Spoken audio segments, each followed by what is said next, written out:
Bruce, and interpretation at the end of the 18th and beginning of the 19th centuries paralleled in other fields of study, especially in classical history and literature. We had Frederick Augustus Wolff, 1759, 1824, achieved a breakthrough, and we have a number of scholars at that period of time. We have Schleiermacher and Lives of Jesus, and at that time we had Schleiermacher do his studies. We had people like Strauss and Renan coming in with their studies about the life of Christ using various methods. We have the Meyer commentary, who was a massive exegete. F.F. Bruce says one of the great exegetical achievements of the 19th century is Heinrich Augustin Wilhelm Meyer, 1873. I had a set of those commentaries, but I gave them away. Then we had exegesis at Princeton. We had Charles Hodge, 1797, 1878, and a number of Princeton theologians.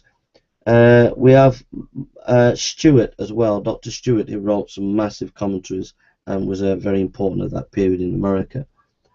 We have the Tübingen School with Dr. Barr, saying that there was a split within the church, and developed his theories influenced by Hegel's philosophy.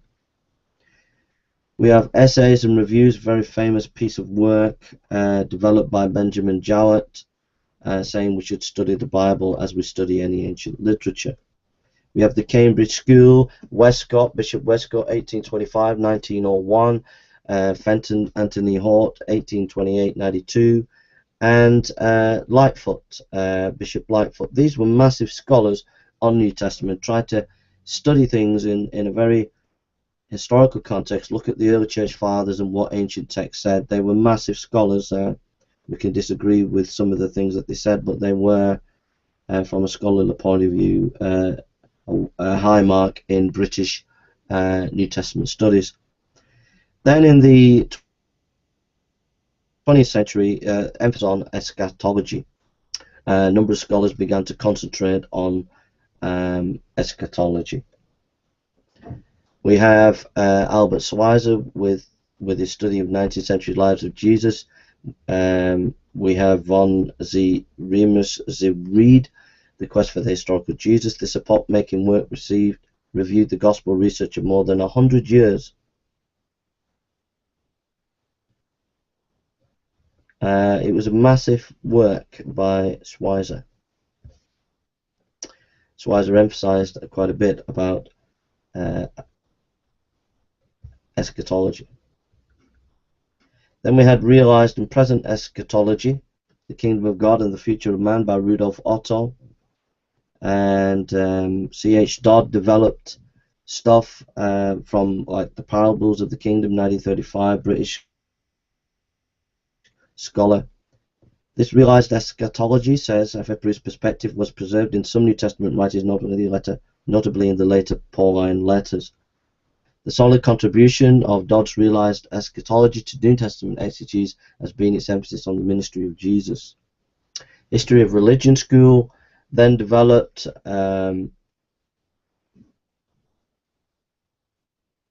looked at religious presuppositions, said F.F. Bruce, of primitive Christianity in the contemporary Near Eastern and Grecian Roman context.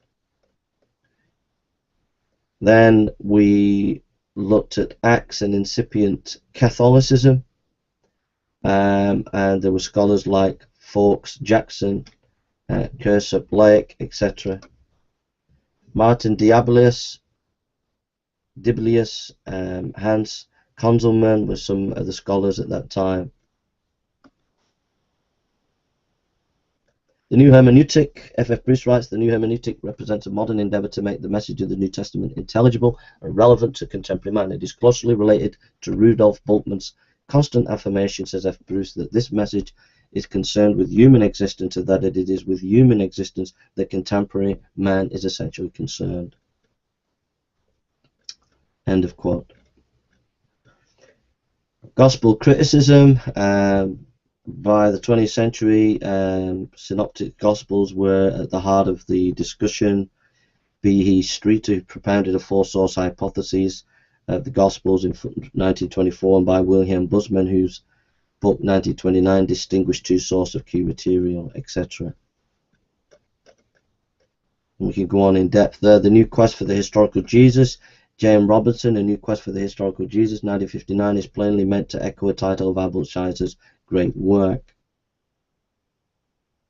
Other scholars, Ernest Kaisman threw the gauntlet down against Rudolf Bultmann about the importance of this quest. And that's just a brief synopsis of some of the history of New Testament scholarship on New Testament studies. From the Apostolic Fathers to, you had two schools. You had the Origin kind of allegory school, that we understand the New Testament from allegory. We had the Antioch school that said, no, we understand from the historical grammatical method. We had the development of the majestic St. Augustine and expound the Bible, and he had a massive influence. We just